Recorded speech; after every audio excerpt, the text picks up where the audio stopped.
Pagi ini saya mau bicara tentang pengharapan yang melampaui segala kesulitan. Mari kita buka Alkitab kita dalam 1 Petrus pasal yang pertama. Kita akan melihat ayatnya yang ketiga sampai ayatnya yang ketujuh.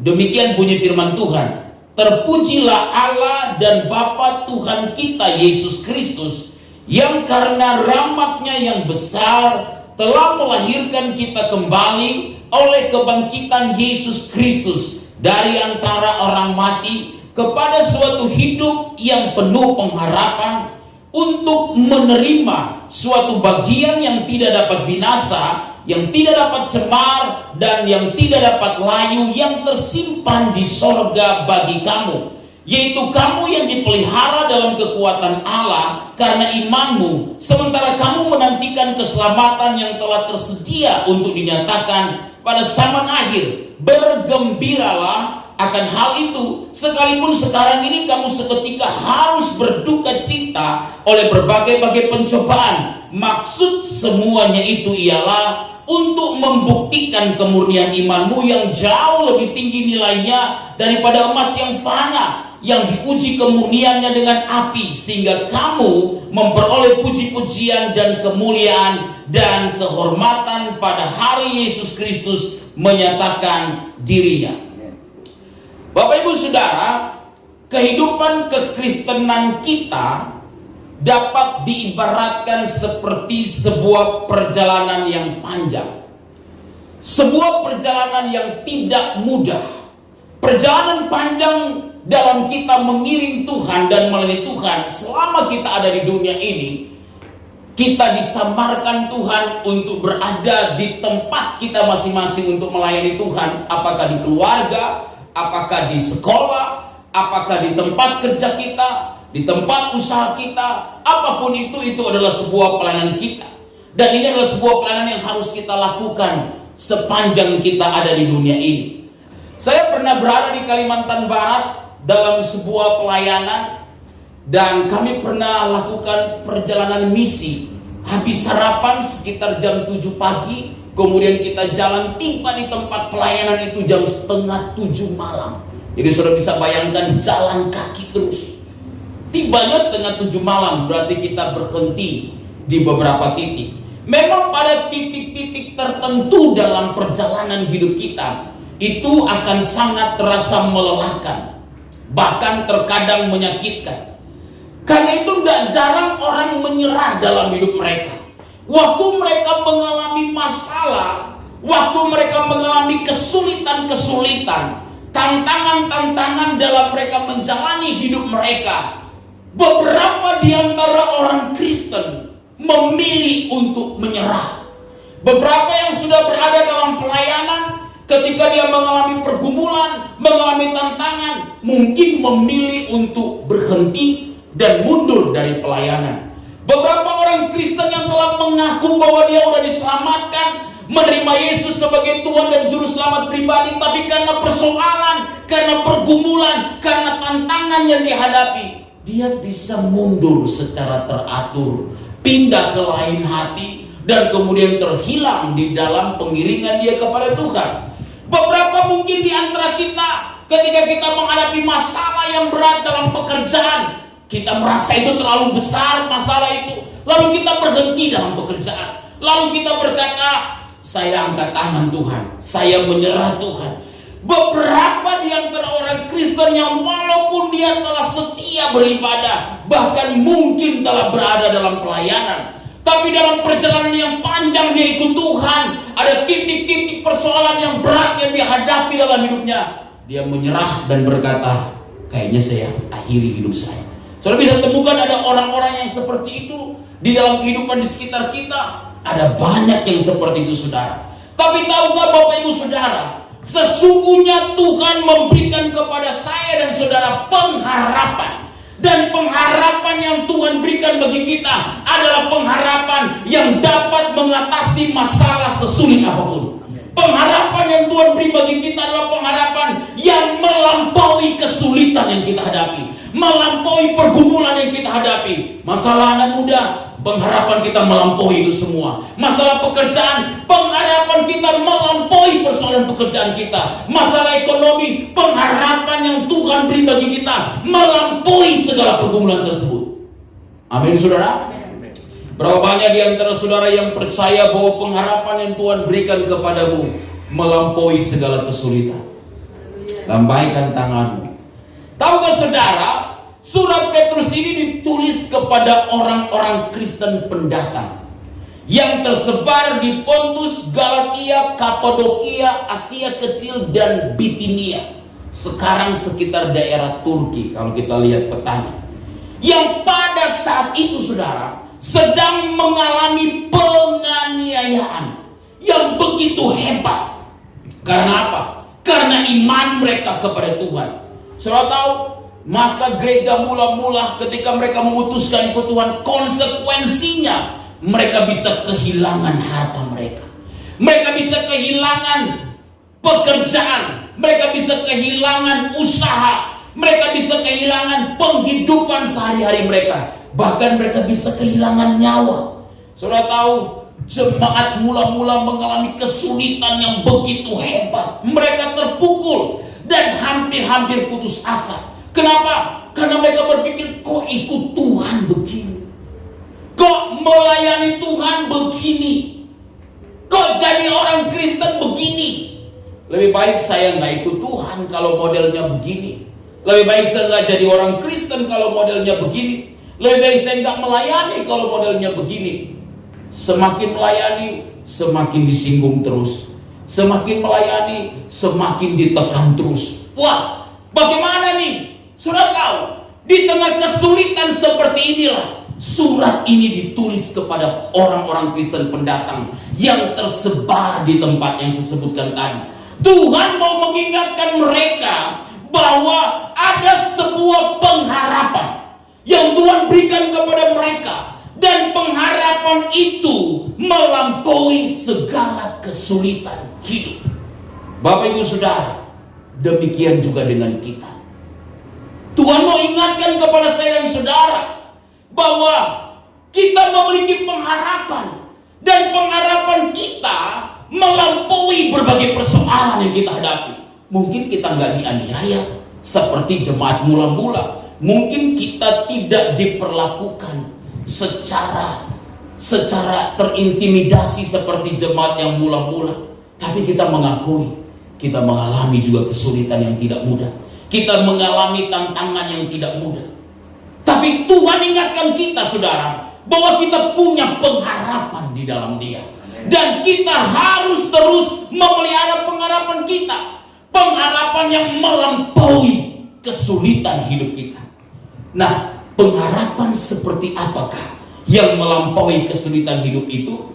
Ini yang akan kita pelajari di pagi hari ini. Ada 3 ciri pengharapan yang melampaui kesulitan hidup yang akan kita pelajari. Yang pertama, saudara lihat ayat 34. Ayat 34 berkata begini saudara. Terpujilah Allah dan Bapa kita Tuhan Yesus Kristus, yang karena rahmat-Nya yang besar telah melahirkan kita kembali oleh kebangkitan Yesus Kristus dari antara orang mati kepada suatu hidup yang apa saudara? Penuh apa? Pengharapan. Untuk menerima suatu bagian yang tidak dapat binasa, yang tidak dapat cemar, dan yang tidak dapat layu, yang tersimpan di sorga bagi kamu. Pengharapan seperti apakah yang melampaui kesulitan hidup itu? Alkitab menjelaskan begini. Pengharapan yang melampaui kesulitan hidup itu adalah pengharapan yang menjadi begini. Sesungguhnya berkat terbesar dalam hidup kita adalah keselamatan. Paul Petrus berkata begini, terpujilah Allah Bapa Tuhan kita Yesus Kristus, yang karena rahmat-Nya yang besar telah melahirkan kita kembali kepada suatu hidup yang apa? Penuh pengharapan. Kepada suatu hidup yang penuh pengharapan. Artinya begini, orang hanya bisa mampu menghadapi berbagai kesulitan yang dia alami kalau dia memelihara pengharapan itu. Dan pengharapan itu dia menyadari begini, berkat terbesar dalam hidup kita adalah keselamatan. Amin. Saya berharap setiap kita yang ada di rumah Tuhan ini meyakini bahwa Tuhan sudah memberikan kepada kita keselamatan. Kata Alkitab, dilahirkan baru di dalam Tuhan kepada suatu hidup yang penuh pengharapan. Pengharapan akan apa? Kata Alkitab, pengharapan akan kekekalan yang tersimpan di sorga. Kalau dalam New International Version itu ditulis dengan into a living hope. Artinya ke dalam pengharapan yang hidup. Pengharapan saya dan saudara adalah pengharapan yang hidup. Living hope menunjukkan bahwa pengharapan orang Kristen bukanlah pengharapan yang mati. Dasarnya apa? Yesus itu sudah bangkit dari antara orang mati. Karena Yesus hidup, maka kita memiliki pengharapan yang hidup. Berbeda dengan mereka yang berada di luar Yesus. Pengharapan mereka adalah pengharapan yang semu. Pengharapan mereka adalah pengharapan yang sementara. Tahukah saudara, kalau kita punya pengharapan di dalam Yesus, maka pengharapan kita hidup. Pengharapan kita hidup berarti pengharapan kita bergerak. Pengharapan kita hidup berarti pengharapan kita begitu dinamis. Kita berharap bukan sesuatu yang gak pasti dan mati, tapi kita berharap sesuatu yang pasti dan sesuatu yang hidup, yaitu kehidupan yang kekal bersama dengan Tuhan di sorga. Pengharapan yang sejati itu adalah ketika kita menyadari bahwa berkat terbesar yang Tuhan berikan kepada kita adalah keselamatan. Ini yang membuat Petrus memuji Tuhan. Kalau saudara baca di dalam ayat yang ketiga tadi, Petrus berkata begini, saudara. Terpujilah Allah dan Bapa kita Yesus Kristus. Jadi tahukah saudara, Petrus itu memuji Tuhan karena keselamatan yang telah dia terima, dan karena keselamatan orang Kristen yang telah diterima pada masa gereja mula-mula itu. Karena anugerah Tuhan, kemudian mereka diselamatkan, dilahirkan kembali. Bapak Ibu Saudara, kadang-kala kita memuji Tuhan karena hal-hal lahiriah. Kita memuji Tuhan karena berkat jasmani yang kita terima dari Tuhan. Kita ngaca dan berkata, puji Tuhan, saya lebih cantik dibandingkan dia. Wah, dia memuji Tuhan untuk hal-hal lahiriah. Puji Tuhan, saya lebih ganteng di hadapan dia, dengan dia. Ya, puji Tuhan, saya yang paling ganteng di tempat ini, karena saya satu-satu laki-laki di tempat ini. Gak ada saingan.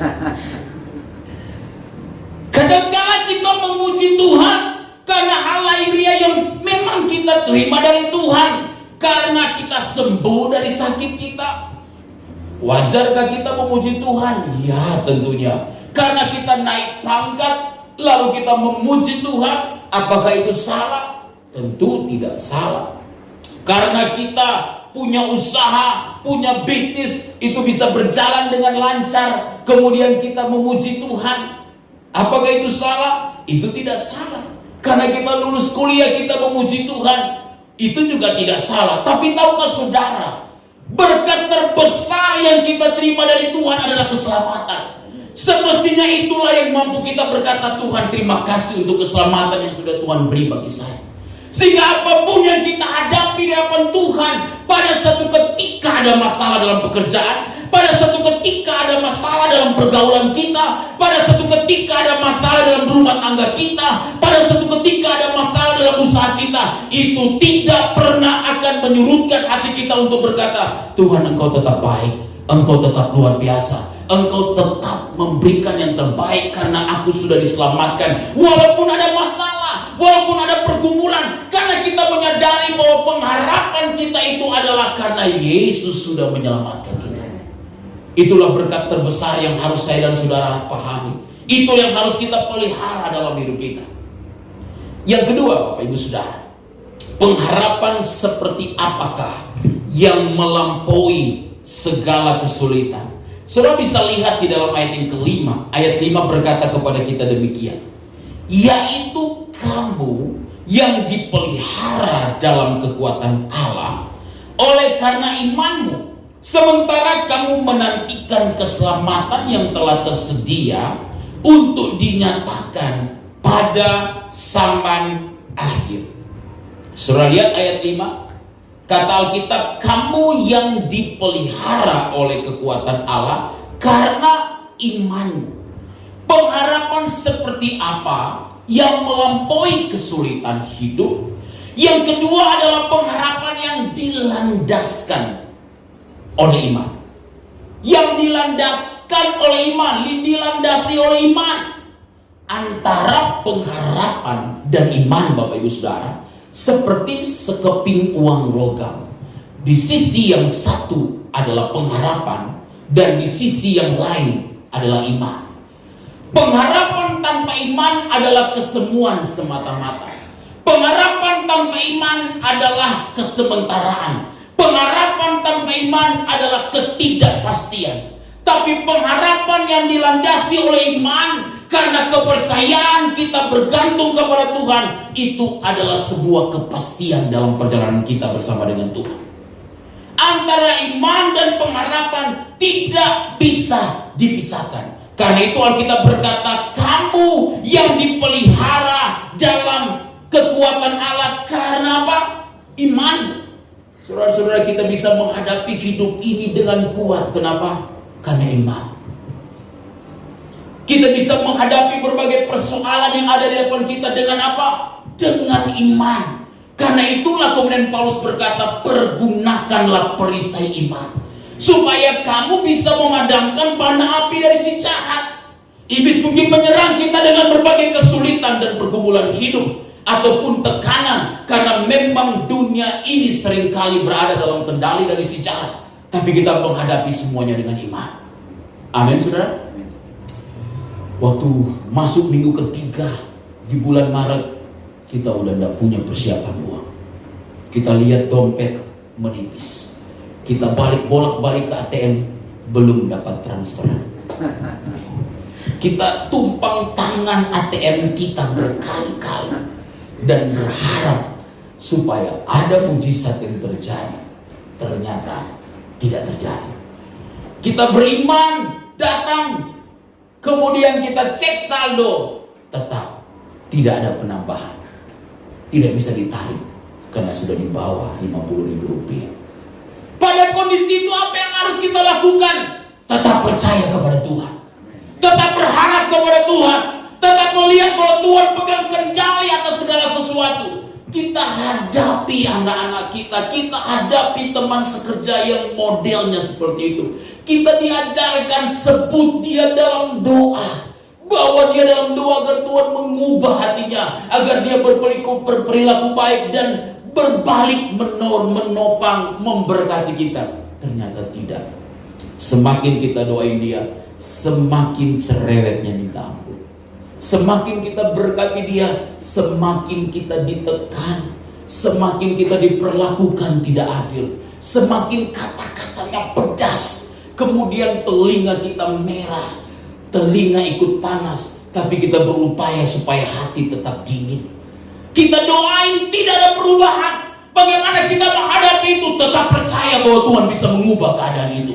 Tetap berharap kepada Tuhan, karena kita meyakini bahwa Allah pegang kendali atas segala sesuatu. Allah kontrol segala sesuatu. Kalau ada sesuatu yang terjadi, kita percaya Allah berikan persoalan, dia berikan jalan keluar. Allah izinkan ada pergumulan, maka dia sediakan kepada kita jalan keluar. Allah izinkan ada masalah, maka dia tahu apa yang terbaik bagi saya dan saudara. Kita percaya bahwa dia dapat melakukan jauh lebih banyak dari apa yang kita pikirkan dan doakan. Amin, saudara. Kita hadapi suami, kita hadapi istri yang gak berubah. Kita tumpang tangan gak berubah-ubah. Kita diajarin kalau dia tidur, kita taruh tangan di kepala. Kita doa dalam nama Yesus. Roh-roh yang mengikat, kita tolak. Tidak ada perubahan. Kita lakukan itu berkali-kali, tidak ada perubahan. Hampir-hampir kita mau menyerah untuk tumpang kaki saja. Tapi kita berusaha menahan hati kita, karena kita percaya Tuhan menolong. Tetap kita tumpang tangan. Mungkin anak kita juga modelnya seperti itu, tetap kita doain. pemberontak. Kita ngomong satu kata, dia satu kalimat. Kita satu kalimat, dia satu paragraf. Kita satu paragraf, dia satu bab. Kita satu bab, dia satu buku. Dia lebih pintar dibandingkan dengan kita. Kita bilang begini, kalau mama tahu kamu model begitu, mama tetap akan lahirkan kamu. Ada ibu-ibu di luar sana yang berkata, kalau mama tahu kamu begitu, waktu kamu lahir, mama sopurici pangan. Ini bahasa apa ini? Saya berharap sudah tahu istilah ini. Mama purici bagaimana ya istilahnya? Ya begitulah. Mama udah seperti kain, begitu. Supaya kamu udah hidup, karena kamu melawan sama mama. Papa boleh kamu lawan, tapi mama yang melahirkan kamu, jangan kamu lawan. Wih, kelihatan benar, tapi tidak sepenuhnya benar. Jadi papa boleh dilawan, korban dong papa kalau. Tapi itu untuk ibu-ibu yang ada di luar sana. Tapi bagi ibu-ibu orang Kristen yang betul-betul cinta Tuhan, waktu dia marah, dia berkata, kalau mama tahu kamu begini, mama akan tetap melahirkan kamu dan doa supaya kamu jadi presiden. Walaupun dia pemberontak, minimal presiden direktur dari satu perusahaan. Kalau tidak jadi presiden Indonesia, presiden dari satu perusahaan. Sehingga kata-kata kita adalah kata-kata iman, kata-kata yang penuh berkah. Amin, saudara. Jangan pernah mengucapkan kata-kata yang seperti kelihatan orang yang tidak punya pengharapan. Kalau ditanya, Pak gimana kabarnya? Bro gimana kabarnya? Apa ya nih? Kayaknya sudah mau mati nih. Udah lemah, letih, lesu, lunglai, lowbat. Kayaknya tinggal menghitung hari. Maksudnya apa? Terlalu besar masalahnya, bro.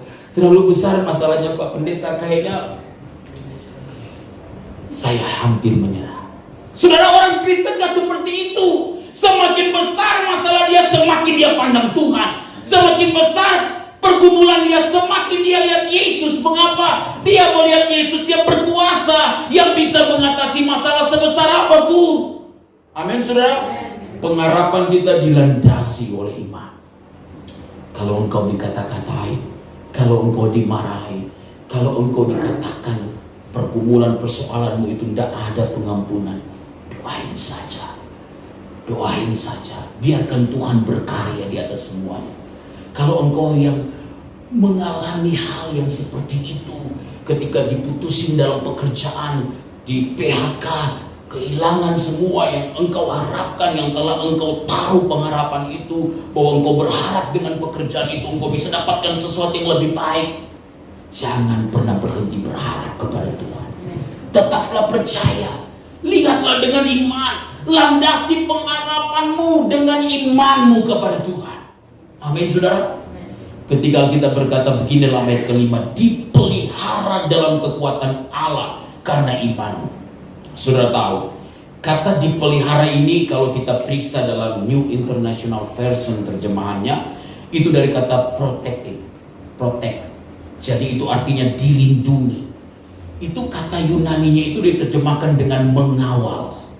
Mengawal ini merupakan sebuah istilah militer, saudara-saudara, yang menunjukkan kepada tindakan tentara yang menjaga sebuah kota atau menjaga sebuah benteng yang mengelilingi kota itu. Jadi ketika kita berkata dipelihara dalam kekuatan Allah oleh imanmu, dipelihara ini artinya dilindungi. Dipelihara itu seperti begini. Seperti kita berada dalam satu kota, lalu ada penjaga yang mengawal kota itu untuk memelihara kita semua. Kata Alkitab bahwa Tuhan memerintahkan pasukan malaikat untuk berkemah di sekeliling orang yang takut akan Tuhan. Saudara harus percaya bahwa setiap kita ada malaikat yang menjaga kita, melindungi saya dan saudara. Amin. Itu ketika ada seorang anak muda yang takut Tuhan meninggal karena kecelakaan, tapi karena dia cinta Tuhan dia masuk surga. Orang yang meninggal akan berada bersama dengan Tuhan di surga. Waktu di surga dia protes sama malaikat. Kat, gimana? Katanya kamu akan kawal saya. Katanya ada malaikat yang akan mengawal saya. Kenapa saya bisa meninggal? Lalu malaikat bilang, saya cek dulu buku. Malaikat buka buku. Malaikat lapor dulu ke Tuhan. Ini ada yang protes. Lalu disuruhlah dibuka buku oleh Tuhan pada malaikat. Ditanya, kamu meninggal jam berapa? Tanggal berapa? Disebutkanlah dia meninggal. Oh, dia meninggal tanggal 20 Maret tahun 2090. Misalnya sekarang 2022, masih panjang. Meninggal kenapa? Kecelakaan motor. Dicek. Kemudian kecepatannya berapa? 100 km per jam. Malaikat, kamu kecepatannya berapa? 70 km per jam. Ya pantasan kamu kecelakaan. Malaikat kecepatannya hanya 70. Kamu kecepatan 100 km per jam. Emang Valentino Rossi. Saudara, maksudnya begini. Tuhan melindungi kita, tidak pernah menghapuskan tanggung jawab yang Tuhan beri bagi kita. Tuhan udah berkati kita, kita gak bertanggung jawab mengelola berkat yang Tuhan percayakan bagi kita. Padahal Tuhan mengajar, barang siapa setia dalam perkara kecil, dia akan dipercayakan perkara yang besar. Jadi kadang-kala itu menghapus tanggung jawab kita. Saudara-saudara, jangan salah paham ketika Tuhan berkata kita dipelihara dalam kekuatan Allah. Itu berarti tidak menghapus tanggung jawab yang Tuhan beri bagi kita. Saudara tahu, dikawal, dilindungi, dipelihara ini secara implisit ini mengandung arti begini. Kita ini lemah. Kita ini tidak mampu secara mandiri untuk hidup, menjalani hidup ini. Kita tidak mampu. Tanpa Tuhan kita tidak mampu. Ada banyak serangan yang berusaha melemahkan iman kita. Dan serangan itu tidak datang dengan iblis yang wajahnya seperti setan dan kesetanan seperti itu. Dan kita menjadi apa? Takut karena seperti dia menampakkan diri. Tidak. Kadangkala orang-orang di sekitar kita dipakai untuk melemahkan kita, membuat kita down, membuat kita tidak jadi bisa maju. Kata-kata yang kita dengar bukan kata-kata yang penuh berkat, bukan kata-kata yang menopang kita. Dan tahukah saudara, itu menjadi sebuah serangan yang menyerang kita. Karena itulah Tuhan berkata begini, kamu dipelihara, kamu dilindungi oleh. Ayat 6 berkata begini saudara. Dikatakan begini, bergembiralah akan hal itu, sekalipun sekarang ini kamu seketika harus berduka cita oleh berbagai-bagai apa? Pencobaan. Sudah tahu ada berbagai pencobaan yang akan datang dalam hidup saya dan saudara. Tetapi kata Alkitab, kita akan terus bergembira. Mengapa? Karena kita dilindungi oleh Tuhan. Kita dipelihara oleh Tuhan. Bergembiralah ini adalah sebuah kalimat perintah. Bergembiralah itu adalah sebuah kalimat perintah yang artinya begini, sebuah istilah yang menunjukkan sebuah sukacita yang hebat. Orang Kristen yang betul-betul dia ada di dalam Tuhan, tidak ada masalah yang bisa merampas sukacita dia. Apakah saudara bisa kehilangan sukacita? Bisa jadi bisa kehilangan. 1 detik, 1 menit mungkin bisa. Tapi waktu engkau ingat engkau anak Tuhan dan menyadari bahwa engkau punya iman, maka engkau menghadapi itu dengan penuh sukacita. Itulah yang ketika Alkitab berkata bergembiralah. Bergembiralah sekalipun banyak pencobaan yang kita hadapi dalam hidup ini. Saudara tahu, kata Alkitab begini, bergembiralah akan hal itu, sekalipun sekarang ini kamu harus berduka cita oleh berbagai-bagai pencobaan. Sekalipun kamu harus berduka cita oleh berbagai-bagai pencobaan. Saudara, Alkitab menuliskan kepada kita, kita akan mengalami berbagai-bagai pencobaan. Tapi begini yang saya mau beritahu. Saudara tahu kata berbagai-bagai itu diterjemahkan seringkali dengan sebuah kasih karunia. Artinya begini, setiap pencobaan yang ada di hadapan kita, dan setiap kita memiliki masalah yang berbeda-beda, Tuhan memberikan kita kasih karunia untuk kita bisa menghadapi masalah itu. Ada orang bilang begini, Pak, kalau saya melihat masalah Bapak, saya tidak mampu hadapi. Tapi kok Bapak bisa hadapi? Sudah tahu kenapa? Karena kasih karunia Tuhan untuk orang itu berbeda dengan kita. Sis, kalau saya lihat kamu tetap tegar ya, walau kamu udah diputusin berkali-kali, seperti layangan putus terus. Tapi kamu tetap melayani Tuhan. Kamu tetap tidak berkata, aku mau gantung diri di bawah pohon tomat. Tidak. Tapi kamu tetap berkata, mati 1 tumbuh 1000. Dia bisa putusin saya, tetapi tetap Tuhan siapkan yang terbaik. Amen. Kamu bisa tetap melayani. Tapi kalau aku sis, aku mungkin sudah tidak bisa seperti kamu. Sudah tahu, setiap orang punya kesulitan berbeda, tapi punya kasih karunia yang berbeda-beda. Tuhan berikan kita kasih karunia kemampuan yang dari Tuhan untuk mampu menghadapi masalah kita dalam berbagai situasi yang berbeda-beda. Kenapa? Karena kita diberikan iman dengan takaran memang yang berbeda-beda. Tidak ada masalah yang terlalu berat yang Tuhan berikan dalam hidup saya dan saudara. Tuhan telah menakarnya bagi kita. Amin, saudara. Tuhan tahu kalau kita hanya mampu pikul 10 kilo, Tuhan akan berikan kita 20 kilo. Tuhan seperti itu. Tuhan tahu toh, kalau you mampu menghadapi masalah itu, maka Tuhan izinkan ada masalah itu. Yang terakhir, pengharapan seperti apakah yang mampu mengatasi berbagai kesulitan hidup, melampaui segala kesulitan. Saudara lihat ayat yang ke-7 berkata demikian. Maksud semuanya itu ialah untuk membuktikan kemurnian imanmu yang jauh lebih tinggi nilainya daripada emas yang fana, yang diuji kemurniannya dengan api, sehingga kamu memperoleh puji-pujian dan kemuliaan dan kehormatan pada hari Yesus Kristus menyatakan dirinya. Sudah tahu kita berkata maksud semuanya itu ialah, artinya begini, pengharapan yang melampaui segala kesulitan adalah pengharapan yang mampu melihat rencana Tuhan yang indah di balik setiap keadaan. Kata Alkitab begini, maksud semuanya itu, maksud apa? Maksud pencobaan yang kita hadapi. Maksud apa? Maksud pergumulan yang kita hadapi. Maksud setiap tantangan yang kita hadapi adalah untuk memurnikan iman kita. Artinya, pengharapan kita harus mampu melihat rencana Tuhan yang indah dalam segala keadaan. Hanya dengan mampu kita melihat Tuhan punya maksud loh di balik semua ini, kita bisa menjalani hidup ini dengan berkemenangan.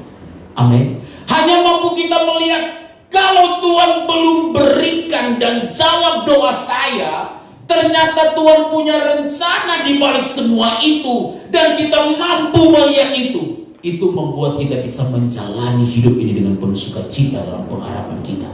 Tapi kalau kita tidak mampu melihat bahwa di balik semua peristiwa yang kita alami, di balik semua pergumulan hidup yang kita alami ada rencana Tuhan, saudara, kita gampang untuk bersungut-sungut dalam hidup ini. Amin, saudara. Kita akan berkata, Tuhan, kenapa saya nggak terlahir di tengah keluarga dari orang tua itu ya? Kalau saya jadi anak orang tua, dengan orang tua seperti itu, mungkin saya tidak susah seperti saat ini. Kita tidak mampu melihat bahwa di tengah keluarga kita di mana Tuhan beri, Tuhan punya rencana yang indah. Kita tidak perlu lihat orang-orang di sekitar kita, lalu mereka juga mengalami hal-hal yang baik, sementara kita mungkin dengan giatnya kita ikut Tuhan, ada tantangan, ada pergumulan yang kita hadapi, tapi mereka di luar sana yang mungkin mereka nggak kenal Tuhan, tapi tersenyum-senyum mereka. Tapi tahu saudara, akhir hidup mereka pasti tragis. Mereka berada dalam neraka yang kekal dalam penghukuman keabadian nanti. Tapi bagi saya dan saudara yang telah mengerti berkat terbesar itu adalah keselamatan, waktu Tuhan mengizinkan ada segala sesuatu yang tidak mengenakan terjadi, kita melihat di balik itu ada rencana Tuhan. Hanya dengan begitu kita bisa melampaui segala kesulitan yang kita hadapi dalam hidup.